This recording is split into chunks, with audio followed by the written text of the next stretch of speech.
Hello and welcome to my channel. Today we're going to be playing detective, but before I start I want to read this to you. It says, the material covered in this section may be disturbing to some viewers, and it can be very disturbing and very upsetting, and you should know that before you continue watching this video. We're at the Doe Network, and it features sketches,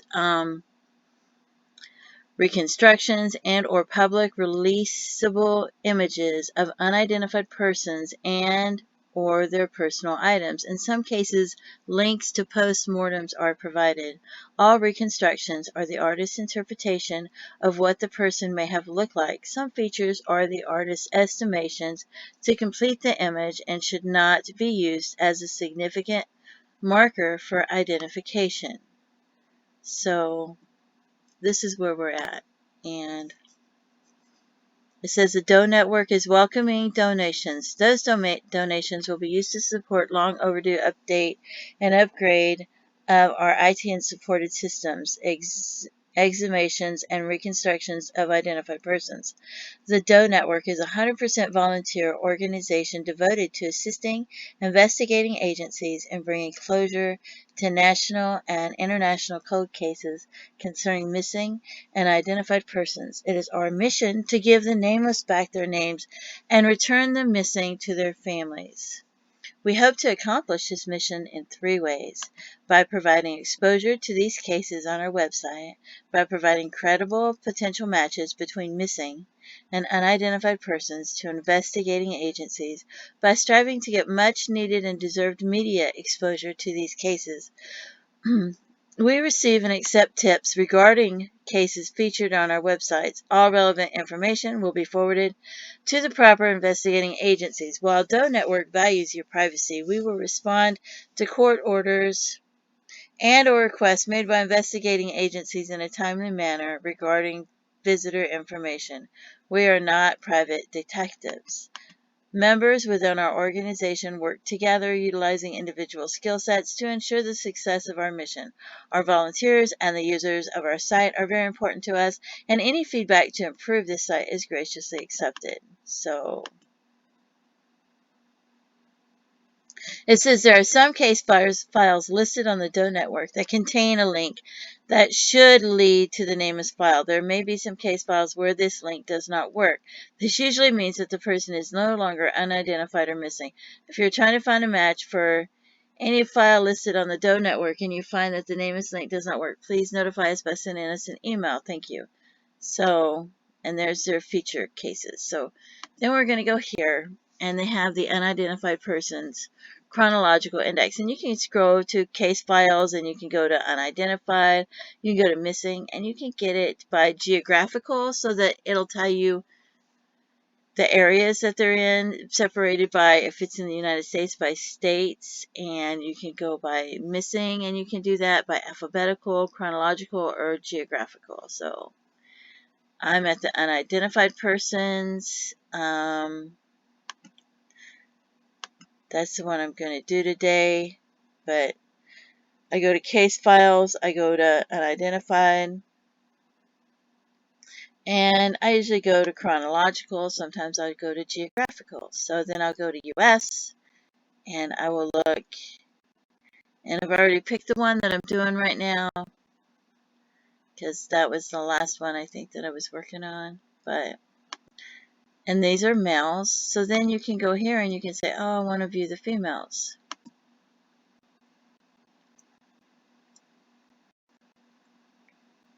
And mine goes pretty slow, so you'll be scrolling through here, and you can see by the year. And like I said, this could be very upsetting to people. But when I read it to you, and I don't think this is for children, but if you want to play detective or web sleuth, you can go through here and look at these. And this is the one that I chose today, and it's an unidentified female. And it said she was discovered July 26, 1974. The location was Race Point Dunes. So the estimated date of death was 10 days to 3 weeks prior to that date. and the state of remains were not recognizable. It was a homicide by blunt force trauma to the head. She was between 20 and 49 years old, a white female, 5'6" to 5'8", 145 pounds, with auburn hair. She had an athletic build, toenails painted pink. And then it talks about the other things available: extensive dental work. She had gold crowns on her teeth worth $5,000 to $10,000 at the time. The dental work was done in what dentists call the New York style of dental work. Several teeth were removed by her killer. So, clothing, she had her Wrangler jeans and the blue bandana were placed under the victim's head. She had an elastic hair tie with gold colored flecks. The body was laid on top of a light green heavy cotton beach blanket. Circumstances of discovery. The victim was discovered in the dunes, about a mile east of the Race Point Ranger Station, in the summer of 1974. The woman's hands were missing, presumably removed by the killer, so she could not be identified through fingerprints, and her head was nearly severed from her body with an instrument similar to a military entrenching tool. The reasoning behind this may suggest she had been fingerprinted before, possibly due to a criminal past. Several of her teeth had been removed as well. The left side of her skull had been crushed, and this was ruled as a cause of death. She had nearly been decapitated, possibly from strangulation. She also appeared to have been sexually assaulted with a block of wood. No weapon was found at the site. Her nude body was discovered lying on a beach towel with her head resting on her folded jeans.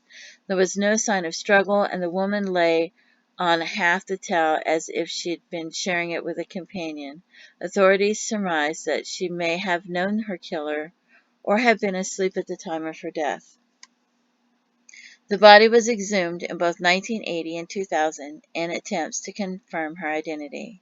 Serial killer Haddon Clark confessed to murdering the woman in 2004. Clark has a history of paranoid schizophrenia, which led police to doubt his credibility. Whitey Bulger, a former FBI top 10 most wanted fugitive, remains a person of interest in the case. Bulger was known to be in Provincetown at the time and was witnessed to be in company of a woman who bore a resemblance of the victim. She is known as Lady of the Dunes, or Lady in the Dunes. And there's the investigating agency's information.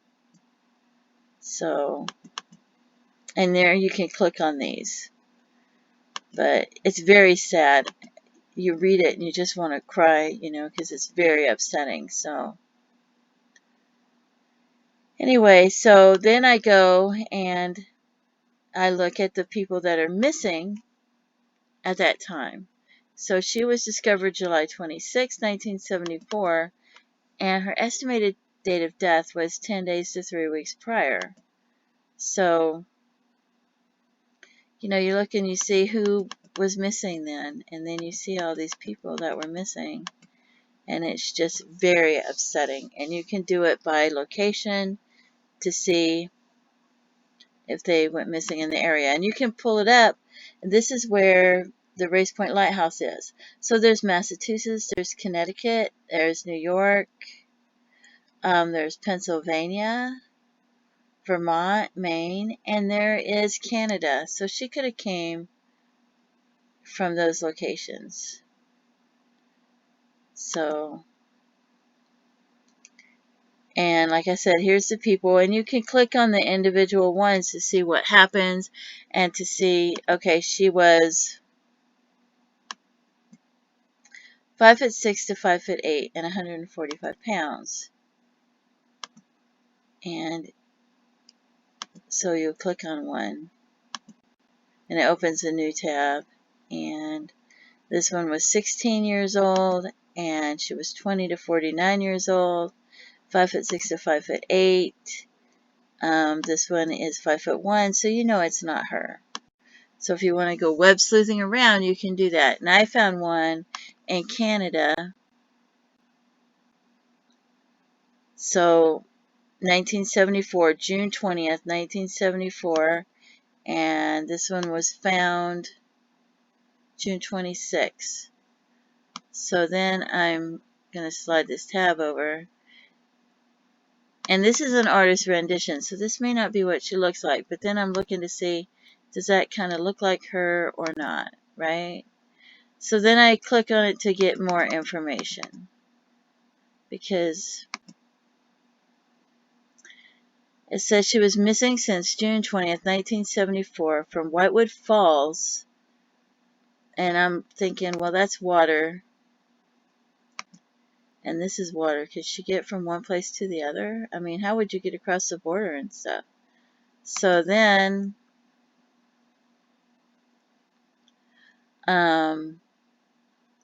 she was 18 years old, 5'8", and 150 pounds. This one was 6 to 5'8", 145 pounds. She had brown hair and brown eyes. You can see her hair. This one said she had auburn hair, and it doesn't say what color the eyes were. Circumstances of the disappearance. On June 20th, while on a school-organized canoe trip, she went missing. Now, can you canoe from where she went missing to here? I wonder how long it would take you to canoe. So, I don't know if that's her or not. She was last seen at her tent when everyone first woke up in the morning.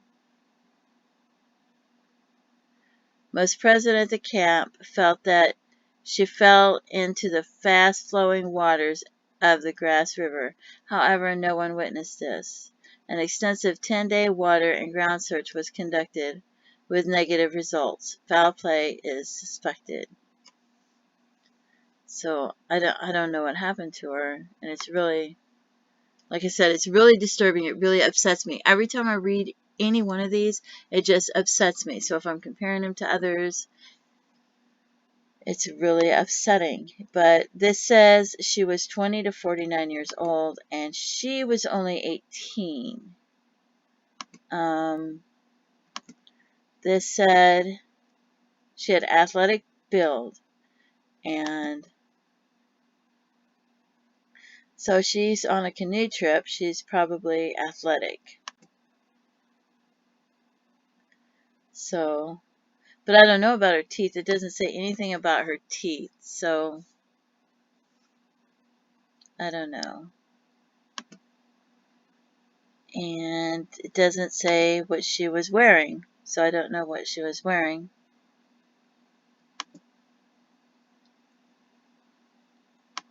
So, you just don't, you can go through this, and this is my introduction to doing this. But then you can go on the internet and you can type in this person's name into the Google search to get more information, to get more photos, to see if there's more information, to see if anything else has been found out since then.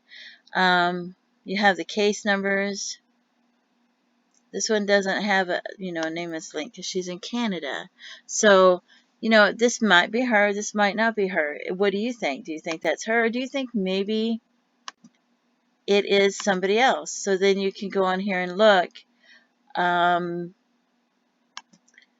June of 26th of 1974.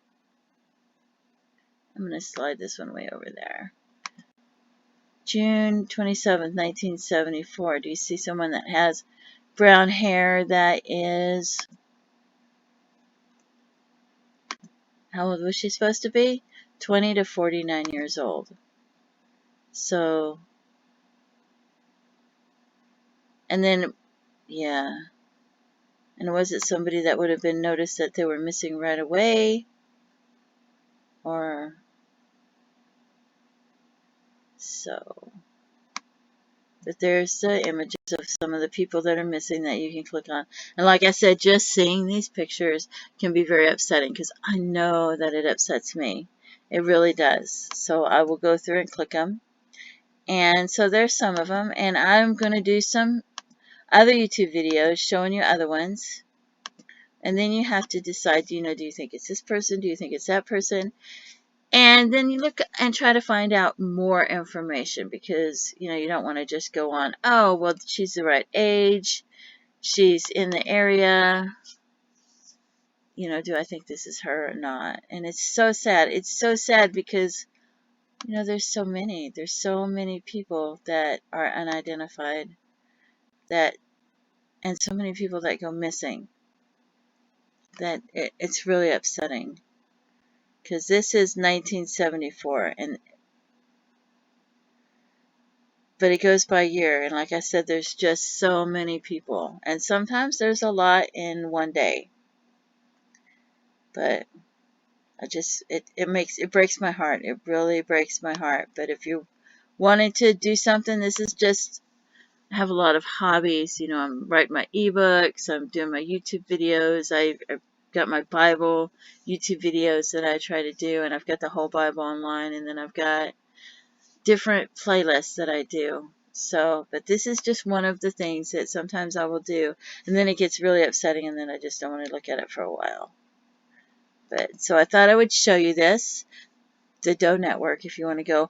And if you have lost a loved one and your family member has lost a loved one, maybe you have more information that you could provide to help with agencies, because they have different places. They have the Charlie Project, they have NamUs, they have different places that are showing information like this online. And if you have more information about someone that's missing, or you know somebody that's missing that was missing years ago that hasn't even been reported missing, you can give them that information. You can try to get it on there. But I just wanted to show you this, and tell me what you think and leave some comments.